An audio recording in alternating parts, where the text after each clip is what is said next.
What is going on, guys? It is your boy Bio2k, and today, man, I'm going to be bringing you guys a video talking about some My Team tips that you guys may or may not know about here in this game. Now, this year in My Team, there are different things that actually was switched up in this screen that a lot of people don't know about, but we're not obviously going to be just talking about the actual My Team menus and everything like that. We're going to be kind of going over some stuff that you guys may not even know, and we have a Twitch follower, and hold on.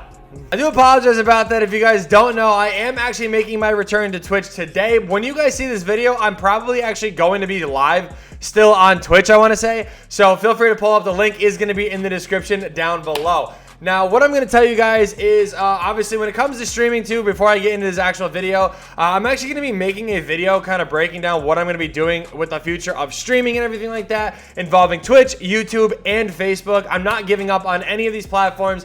I'm going to continuously try to grow in different ways on each platform, but you guys will see what I'm talking about, obviously, in the near future. So let's get into this video and talk about some My Team tips you guys may or may not know about. So the first tip I'm going to be showing you guys is actually going to be in the extra screen here. This is something that a lot of you guys probably already know about, but I do want to involve this in this video just because I feel like some people don't actually know that this is a thing. So right away, what I'm going to be talking about is actually your shooting. Now, a lot of people do ask me and they say, hey, Bio, you know, what do I do to really improve shooting? A lot of people assume right away that having the meter on is going to help them out. Having the meter on really is going to screw you up more than it is going to help. And I do truly mean that. Keeping your meter off, it actually does give you a boost right out the gate. So even if you're not greening your shots all that well, having the meter off is actually going to give you a good shot boost to help you make some more shots. Also, making sure that you have your vibration turned off is really important as well. Something with this year's game, having vibration on, I feel like screws you up more than it actually does help you. So that is just an additional tip there. But you guys can see that when you do actually end up getting into freestyle here, you guys obviously can practice without your meter. And I am going to let you guys know right now that, shooting is actually going to be really nice in this game once you get the hang of it. I'm telling you guys right now, you guys can see 4 straight greens make it 5. Okay, we cannot get that 5th straight green. Apparently, I'm not that knocked down. But yeah, all jokes aside, a lot of people have asked me for shooting tips and stuff like that, and I did want to include that in this video. I mean, it's the same reason why I can pick up any card and just start greening with them immediately, depending on whether they're a new card, whether it's just a different version of a specific player. It does not matter. Obviously, being able to switch through different players is really important, and being able to knock down green after green with just about any player you guys do go ahead and pick up and use in this game. When it comes to shooting, a lot of people ask, what I do and where I look to improve my shooting. I'm going to let you guys know right now, a lot of people like to look at the hands and the feet and stuff like that. I know this is going to sound weird, but I actually simply just, focus on the timing of the actual jump shot. I know that sounds weird, but, I know it sounds a little bit different now that I'm saying it out loud, but when I say the actual timing of the jump shot, I know in my head I go 1, 2, and then boom, that is a green. Again, same thing, KD, 1, 2, another green, same thing, 1, 2, and another green. You guys can kind of tell that that is just a different way that I know how to shoot with different players.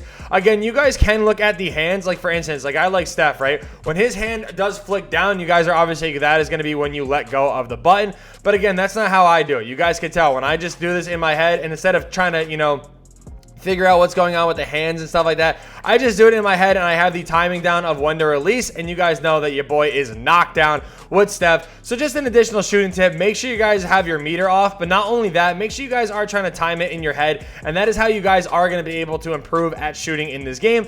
But again, the hands and feet thing always does work as well. It's just sometimes it's a little inconsistent because sometimes, the player will put their feet together. It'll screw up the timing of the jump shot. Sometimes, if you're fading, it'll screw up the jump shot. You just kind of have to get down your own little rhythm, and you'll be able to green a lot of different shots.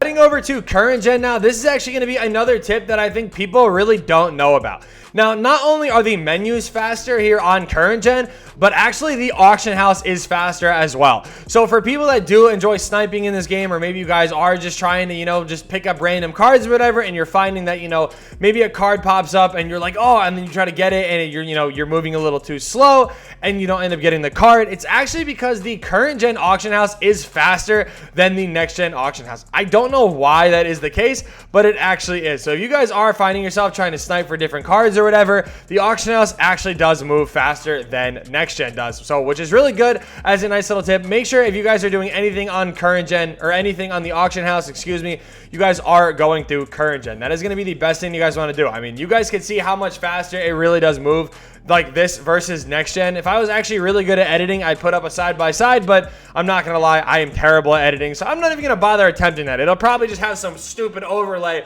of both things, and we're not even gonna bother stressing about that. But the whole point is the auction house does move a lot faster, and you guys definitely want to focus on sniping here on the current gen side of things. Not only that, but it actually does go a lot faster for things like the exchange, things like going through your collection. You know, if you guys are trying to search for different things, or you guys are trying to just like generally just go through the actual menus themselves, it moves a ton faster. I mean, you guys could see it, like literally you could just get through all these super quick. You actually are able to scroll through players. It makes the whole experience on current gen, or on this game, I should say, a hell of a lot better by being on current gen. Another tip in this game that I think people really do overlook a lot is going to be shoes and badges and well, I guess, yeah, it is just shoes and badges. But what do I mean by that? Obviously, everybody knows, yeah, just, you know, throw shoes on different players, stuff like that. That is obviously, you know, great and super easy to say, but there are certain badges and certain boosts that you could really take advantage of by throwing on players and really increase their value. A good example of that is when you do take a look at the auction house here and you just look at a guy like, we'll just say Kevin Durant, right? Actually, no. Kevin Durant, he goes for a ton. Everybody knows that. Let's look at a guy like Dolph Schayes. Okay, Dolph Schayes is a player that nobody has ever probably heard of until this year. And I mean, I'm not saying everybody. I'm saying most people that don't, you know basketball and the history of basketball. Dolph Schayes is obviously, again, a no-name player, so really he has no business being 5, 6, 7, up to as much as 1.9 million MT. He's got no business doing that, right? However, obviously, you know, throughout grinding this game mode, you're going to accumulate different Hall of Fame badges, you're going to be getting different shoes, you're going to be getting different diamond boosts, and you can really take advantage of that. However, something that I think a lot of people like overlook is truly how good these gold boosts are. This is something that I think people, again, don't really pay attention to.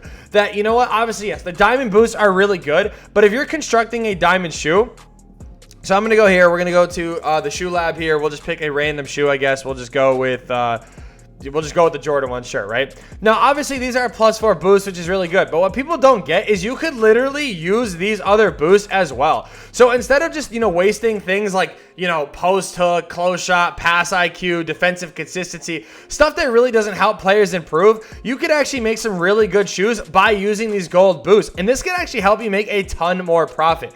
A good example, again, of this is just exactly the shoe that I am building right now. I do have to find myself the 3-point boost here to really kind of show you guys what I mean. But, you know, I'm actually going to go ahead and use one of these. So, like this shoe right here, right? Just as a Jordan shoe, +3 to speed with ball, perimeter defense, 3-point shot, and block. That is a really good shoe, and again, these gold boosts don't really cost all that much MT. So I think a lot of people, when they do try to make shoes or whatever, they're solely focused on only using diamond boosts, when really, like, the difference between a +4 and a +3 is really nothing. Especially when you have somebody that has Hall of Fame floor general that I was going to get into in a minute, but I might as well just stack that right here with what I'm talking about. If you have a player with a Hall of Fame floor general, which I do know Walt Frazier does have, that's actually going to help out entirely. It says, you know, teammates receive an offensive attribute bonus when players are in the game. I believe it's the same thing as last year. Hall of Fame does give a +4 boost, I want to say, or a +5 boost, something like that. So let's just say even if it is a +3 boost on Hall of Fame floor general, you're going to be getting a +6 boost on your 3 with these different shoes that, again, people are overlooking. So trust me when I tell you, it is definitely something that people do sleep on in this game, being gold boost. And again, even going back to the badges here, gold badges are relatively solid as well. Obviously, Hall of Fame badges do have a better impact on players than gold ones do, but I definitely want to, you know, tell you guys about, or I definitely wanted to tell you guys about the shoe boost and that sort of stuff as well.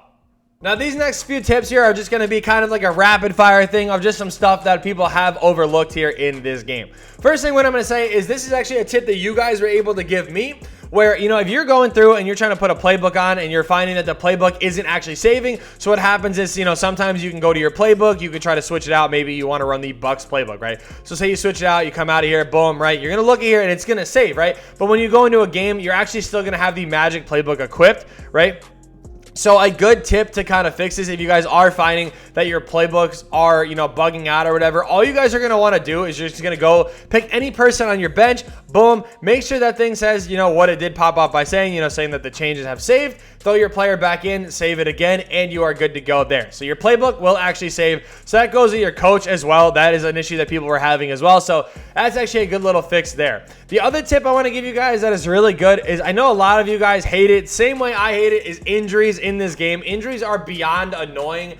But there's actually a really good, easy way to fix this. They have toned down the injuries, which is really good because it has caused a lot of the injury cards themselves to actually drop in price. Some of them still actually go for a good amount. I mean, this one going for 1,500 right there. I actually might sell these. I'm not going to lie. I didn't even realize that this is a thing. So 1,500 for all three of these. I'm actually going to go ahead and sell those. I wasn't really paying attention to how much those are. But yeah, you guys can see like that one did drop in price. This one's pretty low in price as well. These full body heal ones, I was going to say, these might actually hold value. I mean, again, it's looking like 1,500 I could sell them for. So yeah, I'll definitely take that as well. There's 2 more of those. But my whole point of what I'm trying to say is that if you actually load into a triple threat offline game, it actually does count as a game. So obviously, you know, you need to play a certain number of games and obviously, you know, not have those players in your lineup because they won't let you play it if you have your player injured. But if you do load into a triple threat offline game, you can literally quit like as soon as you load in, and it'll actually take away a game from the injury. So I mean, honestly, the best tip I can give you guys for that is obviously load up with either 3 players that have diamond contracts, which I think is like the best thing you can do because you're not going to waste any at all. But if you don't have players with diamond contracts, just load in with golds that you never use, and it'll actually take away the injury games and actually will help you get, you know, closer to using some of your players. So thank you guys so much for watching. I hope you guys did enjoy. Be sure to kill that like button and subscribe to the channel if you guys are new. Hope this video did help you guys out though, and yeah, peace.